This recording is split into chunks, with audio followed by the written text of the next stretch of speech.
Hello friends, മഴനോര മൊബൈലിലെ നാളത്തെ വിശേഷങ്ങളിലേക്ക് ഏവരും സ്വാഗതം. ഈ ചാനൽ ആദ്യമായിട്ട് കാണുന്ന ആരെങ്കിലും ലൈക്ക് ചെയ്ത് സബ്സ്ക്രൈബ് ചെയ്ത് കാണാൻ വേണ്ടി ഒരു കൂടി ഓർമ്മിച്ചുകൊണ്ട് വീഡിയോയിലേക്ക് കിടക്കാം. നമ്മുടെ അലീന സറിനെ കാണാൻ പോയിട്ട് ആകെ മൂഡ് ഓഫ് ആയിട്ടാണ് തിരിച്ചു വരുന്നത്. മൂഡ് ഓഫ് തിരിച്ചു വരുമ്പോഴത്തേക്കും ചോദിക്കുന്നുണ്ട്, പറയുന്നുണ്ട് എന്താ പറ്റി മോളെന്ന് വരുമ്പോഴത്തേക്ക് അച്ഛൻ അവരെങ്ങനെയോ അറിഞ്ഞിട്ടുണ്ട്, കാര്യങ്ങൾ അറിഞ്ഞിട്ട് എന്നെ അങ്ങോട്ട് കടത്തി വിടുന്നില്ല, അവരെന്നെ അവളെ കാണാൻ അനുവദിക്കുന്നില്ല, അവരെല്ലാം അങ്ങോട്ട് തടഞ്ഞു.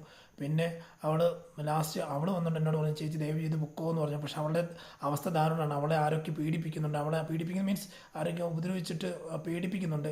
എങ്ങനെയും ഇതിൽ നിന്ന് മാറിക്കോണം, ഇനി അവൾ പറഞ്ഞ കേൾക്കരുത്, അവൾ പറഞ്ഞ് വന്നു കഴിഞ്ഞാൽ ആട്ടി ഓടിക്കണം എന്നൊക്കെ പറഞ്ഞ് ആ കൊച്ചിനെ കൂടെ മാറ്റി വിടുന്നുണ്ട് അച്ഛാന്ന് പറഞ്ഞു. മാത്രമല്ല അവളുടെ ആങ്ങളമാർ, അച്ഛൻ എല്ലാവരും മാറിയിട്ട് അവരുടെ അമ്മ മാത്രം ഇത്തിരി ദാക്ഷിണ്യത്തോടെ നിൽക്കുന്നത്, ബാക്കി എല്ലാവരും ഇത് നോർമൽ എല്ലാവരും എതിരായിട്ട് നിൽക്കുന്നത്. അവരുടെ നാട്ടുകാർ, പിന്നെ നാട്ടുകാർ പഴയതുപോലെ ഇളകിയിട്ടുണ്ട്. പിന്നെ മെമ്പർമാരൊക്കെ തന്നെ എന്താണ്, അതായത് അവർക്ക് കാശ് പിരിക്കണം, അതുപോലെയുള്ള എല്ലാ കാര്യങ്ങളെല്ലാം ചെയ്യണം എന്നൊക്കെ പറയുമ്പോഴത്തേക്ക് അവർക്ക് എന്തിൻ്റെ ആവശ്യം, അവരെങ്ങനെ ഇതൊക്കെ അറിഞ്ഞു ചോദിക്കുമ്പോഴത്തേക്ക് അത് വേറൊന്നുമല്ല. അവരറിഞ്ഞ സംഭവം എന്ന് പറഞ്ഞു കഴിഞ്ഞാൽ, ഞാനന്ന് ശരണ്യ എൻ്റെ അടുത്ത് സത്യം പറഞ്ഞപ്പോഴത്തേക്ക് അന്ന് ഓമനക്കുട്ടൻ ഉണ്ടായിരുന്നു അവിടുത്തെ. അപ്പോൾ ഈ ഓമനക്കുട്ടൻ വീട്ടിൽ പോയി പറഞ്ഞു കാണും മിക്കവാറും ഇന്ന പോലെ സംഭവങ്ങൾ കണ്ടത്. അതായത് രോഹിത് തെറ്റുകാരനല്ല എന്ന് എന്നോട് പറഞ്ഞ കാര്യം കണ്ടു കാണും. അപ്പം ഇനിയിപ്പം ഞാൻ പോകുന്നതും സംസാരിക്കുന്ന എല്ലാ ഏജൻറ്റായിട്ടാണ്, പിന്നെ കാശ് കൊടുത്തും ആ കേസിൽ നിന്ന് അവനെ ഊരാൻ വേണ്ടി ആയിരിക്കും എന്നുള്ള ഇതിലായിരിക്കും അവർ കണക്കാക്കുന്നതെന്നുള്ളത്. അങ്ങനെയാണെന്ന് തോന്നുന്നു അവർ വിചാരിച്ചിരിക്കുന്നതെന്ന് വെച്ചാൽ. അപ്പം എൻ്റെ മോൻ എന്നെ എടുക്കണം, എൻ്റെ മോൻ തെറ്റുകാരനല്ല, അവൻ്റെ ചോരയാണ് എല്ലാവർക്കും ആവശ്യം, അവൻ ശിക്ഷിക്കപ്പെടണമെന്ന് കാണാനാണ് ആഗ്രഹം. കാരണം ആ പോലീസുകാർ, അതുപോലെ മറ്റ് പാർട്ടിക്കാർ, സംഘടന, ഇവരെല്ലാവരും ആഗ്രഹിക്കുന്നുണ്ട് ഈ രീതിയിൽ അവനായിത്തീരാൻ കാണാം. അതൊന്നും അവർക്ക് അവരുടെ പേഴ്സണലായിട്ടുള്ള വൈരാഗ്യം തീർത്തത് എൻ്റെ മകനോടായിരിക്കും. പക്ഷേ ഒരു കാര്യം പറ്റേ, ഇന്ന് നടക്കത്തില്ലെന്ന് പറയുമ്പോഴത്തേക്ക് അച്ഛൻ ഇപ്പം നമുക്ക് എന്നാ ചെയ്യാൻ പറ്റും, എനിക്ക് എന്നെക്കൊണ്ട് ഇനിയിപ്പോൾ അങ്ങോട്ട് ചെല്ലാൻ പറ്റത്തില്ല, ഞാൻ ചെന്ന് കഴിഞ്ഞാൽ പഴയതിലും ഭയങ്കര വിഷയവും. ഇനിയിപ്പം എന്തെങ്കിലും മാർഗം നമ്മൾ കണ്ടെത്തിയേ പറ്റൂ. ഒന്നുകിൽ പത്രസമ്മേളനം പിടിച്ച് നടത്തുക, ഇല്ലെന്നുണ്ടെങ്കിൽ മറ്റു ഉയർന്ന ഉദ്യോഗസ്ഥരെ കാണുമെന്നുള്ളതാണ്. ഇപ്പോൾ SI പോലുള്ള ആൾക്കാരാണല്ലോ നമുക്കിട്ട് പണി വെച്ചേക്കുന്നത്. അതെന്ന് പറയുമ്പോഴത്തേക്ക് ബാലചന്ദ്രൻ പറയുന്നുണ്ട്, അതെ അമ്മമാർ, അതായത് CA കാര്യങ്ങളും അമ്മമാർക്ക് കൈക്കൂലി കൊടുക്കാത്തതിൻ്റെയും, അതായത് അമ്മമാർക്ക് ചിട്ടിപ്പിരിവ് പോലെ പിരിവ് കൊടുത്ത് അമ്മമാരെ തൃപ്തിപ്പെടുത്താത്തതിൻ്റെ കാര്യങ്ങൾ കൊണ്ടാണ് അമ്മമാരിപ്പം ഇതെല്ലാം എനിക്കെതിരെ പറഞ്ഞുകൊണ്ടിരിക്കുന്നത്, അതുകൊണ്ട് ചെയ്തുകൊണ്ടിരിക്കുന്നത്. അപ്പോൾ എൻ്റെ മകൻ ഇതിൻ്റെ അത് എങ്ങനെ രക്ഷപ്പെടുത്തിയേ പറ്റൂ, ഞാൻ ഇനി രക്ഷപ്പെടുത്തും എന്നുള്ളത് കണ്ടുകൊണ്ട് ശരി എന്ന് പറഞ്ഞു. പിന്നെ ഗോവർദ്ധനെ വിളിക്കാൻ, മനുവിനെ വിളിക്കാം, ഗോവർദ്ധനെ വിളിച്ചു, ഗോവർദ്ധന നമുക്ക് അത്യാവശ്യം സ്ഥലം വരെ പോകണമെന്ന് പറഞ്ഞ് പോവുക. അത് കഴിഞ്ഞ് നേരെ SP അടുത്ത് വരുന്നുണ്ട്. SP അടുത്ത് വരുമ്പോഴത്തേക്ക് വന്നിട്ട്, സാർ ഇന്ന പോലെ അവസ്ഥ, അത് എൻ്റെ മകന് കുറ്റക്കാരല്ല, ആ 4 പേരിൽ 3 പേരിൽ മാത്രമേ ഉള്ളൂ കുറ്റക്കാരനെ, എൻ്റെ മകൻ രോഹിത് അവൻ കുറ്റക്കാരനല്ല, ആ കൊച്ച് അറിയാതെ പറഞ്ഞു. എൻ്റെ മോൾ അവിടെ പോയപ്പോഴത്തേക്ക് ആ ശരണ്യെ പറഞ്ഞു പോയതിൻ്റെ പേര് പറഞ്ഞ് ആ കൊച്ചിനെ ഇപ്പോൾ ശരണേനും തുറങ്കിലടച്ചതുപോലെ തന്നെ വെച്ചേക്കുവാണ്. മാത്രമല്ല ആ കൊച്ചിനെ കൂടുതലായിട്ട് പീഡിപ്പിക്കുന്നുണ്ട്, അതായത് പേടിപ്പിക്കുന്നുണ്ട്. ഒരു കാര്യത്തിൽ പോലും ഇനി പുറത്തിറങ്ങിയേക്കരുത്, ഈ കാര്യത്തിൽ ഇവിടെ തന്നെ നിൽക്കണം, നിനക്ക് ജോലി കിട്ടും, ഗവൺമെൻറ് ജോലി കിട്ടും, അതുപോലെ അങ്ങനെ പല ഓഫറുകൾ കൊടുക്കുന്നുണ്ട്. അമ്മമാർ അതായത് പിരിവ് നടത്തിയവർ കാശുണ്ടാക്കാൻ വേണ്ടി ഈ സംഘടനക്കാരും പാർട്ടിക്കാരൊക്കെ ശ്രമിക്കുന്ന, സാർ എങ്ങനെയല്ല എൻ്റെ മാനം രക്ഷിക്കണം എന്നാണ്. അത് നിരപരാധിയല്ല, 10-30 വർഷം ഇങ്ങനെ ഈ ഒരു ശിക്ഷ അനുഭവിച്ച് കിടക്കേണ്ടവനാണോ എന്ന് ചോദിക്കുക. അപ്പോൾ ഇത് ജനുവനാണെങ്കിൽ ഞാൻ അത് മൂവ് ചെയ്യാന്ന് പറയും. സാർ ഇത് ജെനുവിനാന്ന് SP യോട് പറയാണ് ബാലചന്ദ്രൻ.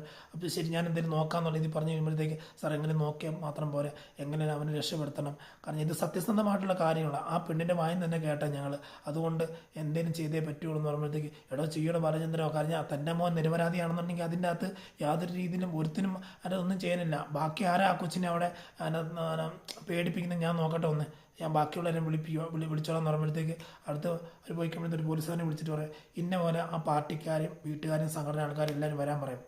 അങ്ങനെ അവർ വരുവാണ്. അവർ വന്നിട്ട് എല്ലാവരും ഇങ്ങനെ കസരിയിട്ടിരിക്കണം ചോദിക്കുക. അപ്പം SP ചോദിക്കുക, അതിൻ്റെ ഒരു സീനുണ്ട്, നമ്മുടെ മനുവിനെ വിളിച്ച് പറയുന്നുണ്ട്, മനുവേട്ടൻ ഞാൻ അവിടെ പോയ കാര്യം ഇന്ന പോലെ എന്നെ തടഞ്ഞായിരുന്നു, അവർ തടഞ്ഞിട്ട് ഇനൊന്നും ചെയ്യാൻ പറ്റത്തില്ലാത്തൊരു അവസ്ഥയാണ് ഇപ്പം, എല്ലാം കൊണ്ടും അവർ വേണ്ടെന്ന് വെച്ചേക്കുക. മാത്രമല്ല ഇപ്പോൾ അച്ഛൻ തീരുമാനിച്ചേക്കുന്നത് പറയുമ്പോഴത്തേക്ക് ഇന്ന പോലെ പത്രസമ്മേളനമോ അല്ലെങ്കിൽ SP കാണാനോ ഒക്കെ ആയിട്ട് നിൽക്കുന്നത്. അപ്പോൾ SP കണ്ടിട്ട് ക്ലിയർ ആയില്ല, അല്ല പത്രം SP കണ്ട് ക്ലിയർ ആയിട്ടില്ല എന്നുണ്ടെങ്കിൽ ഈ പോലീസുകാരെല്ലാം ചേർന്നുള്ള കളിയാണെന്നുണ്ടെങ്കിൽ പത്രസമ്മേളനത്തിന് ഏതെങ്കിലും ഒരു പത്രം നമ്മളെ സപ്പോർട്ട് ചെയ്യുമല്ലോ എന്നുള്ള രീതിയിലൊക്കെയാണ് അച്ഛൻ നിൽക്കുന്നതെന്ന് പറയുമ്പോഴത്തേക്ക് ഞാൻ എന്തായാലും കാണുന്നുണ്ട്, അങ്കിളിനെ കാണാൻ ഞാൻ അങ്ങോട്ട് വരുന്നുണ്ട്, ഇതിൻ്റെ അകത്ത് തീരുമാനം എത്തിക്കണം എന്ന് പറയുന്നത്. പിന്നെ കാണിക്കുന്ന സിനിമ എന്നുണ്ട് SP വന്ന് എല്ലാവരും വിളിച്ചെത്തി ചോദിക്കുന്നുണ്ട്. SP ചോദിക്കുന്നുണ്ട്, നിങ്ങൾ പാവപ്പെട്ട ഒരു ചെറുക്കന്, അത് നിരപരാധിയായ ചെറുക്കൻ്റെ പേര് ഇതിൻ്റെ അകത്ത് ഉന്നയിക്കാൻ എന്താ കാരണം, അവനെയും കൂടി ഉൾപ്പെടുത്തേണ്ട കാരണം എന്നാ? ബാക്കിയുള്ള ശിക്ഷിക്കപ്പെടേണ്ടതായിട്ടുള്ള 3 പേര് എൻ്റെ അകത്തുണ്ടല്ലോ, അവരെ നിങ്ങൾ ശിക്ഷിച്ചോ, അവരെ നിങ്ങൾ എന്ത് വേണം കാണിച്ചോ, അവർക്ക് ശിക്ഷ കിട്ടണം. കാരണം ആ പെണ്ണിന് കിട്ടേണ്ട നീതി അതാണ്, ആ പെണ്ണിന് കിട്ടുന്ന ന്യായം അതാണ്. പക്ഷെ ആ ചെറുക്കൻ പിന്നെ സാർ അവനും തെറ്റുകാരനാണല്ലോ, ആവശ്യമില്ലാതെ പറയരുത് എന്നാണ്. അപ്പം അവരുടെ അച്ഛനോട് പറയാം, എടോ തൻ്റെ മോളുടെ വായിന്ന് അറിയാണ്ടൊരു വീണ് പോയ ഒരു വാക്കാണ്, അതായത് ഇന്ന പോലെ രോഹിത്ത് തെറ്റുകാരനല്ലെന്ന്. ആ തെറ്റുകാരനല്ലെന്ന് പറഞ്ഞ വാക്ക് അങ്ങനെ വീണുകൊണ്ട് ഇപ്പം എന്തിനാ ആ കൊച്ചിനെയും ആ കുടുംബത്തിനെയൊക്കെ ദ്രോഹിക്കുന്നത്?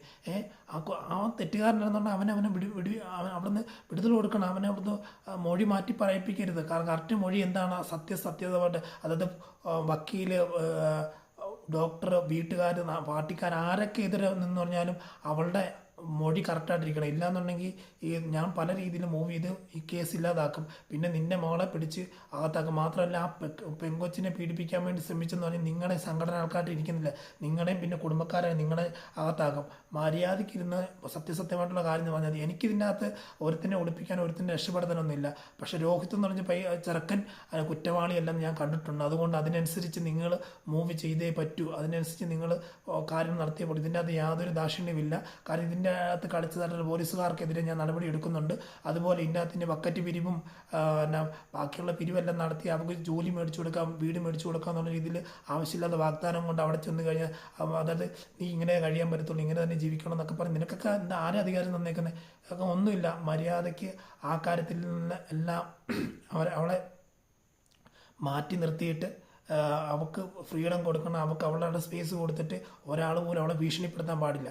എല്ലാ കാര്യത്തിലും നിങ്ങൾ പെർഫെക്റ്റായിട്ട് നിന്ന് അവൾക്ക് ചെയ്തു കൊടുക്കണം. ഇനി ആ ചെറുക്കൻ പുറത്തിറങ്ങുന്ന വരെ നിങ്ങൾ യാതൊരു രീതിയിൽ അവളെ ശല്യം ചെയ്യാൻ പാടില്ല. അവൾ സത്യസന്ധമായിട്ടുള്ള മൊഴി പറഞ്ഞോട്ടെ എന്നുള്ള രീതി പറഞ്ഞ് അപ്പോൾ അവരെല്ലാം സമ്മതിപ്പിക്കുന്നുണ്ട്. അങ്ങനെ ഒരു സീനാണ് നമ്മൾ നാളത്തെ വീഡിയോയിൽ നമുക്ക് ആദ്യം പ്രൊമോ വീഡിയോയുടെ ഒരു എക്സ്പ്ലനേഷൻ തന്നത്. അപ്പോൾ ഇന്നത്തെ വീഡിയോയിൽ നിന്ന് ഇവിടെ പറയുന്നു, ഇനി ഫുൾ വീഡിയോ കാണാൻ വേണ്ടി, അല്ല നാളത്തെ ഫുൾ വിശേഷം കാണാൻ വേണ്ടി രാവിലെ തന്നെ 8 മണിക്കും ഒരു 9 മണിക്ക് ഇടയ്ക്ക് ഇടുന്നതാണ്. ചാനൽ വിസിറ്റ് ചെയ്യണം. Thank you.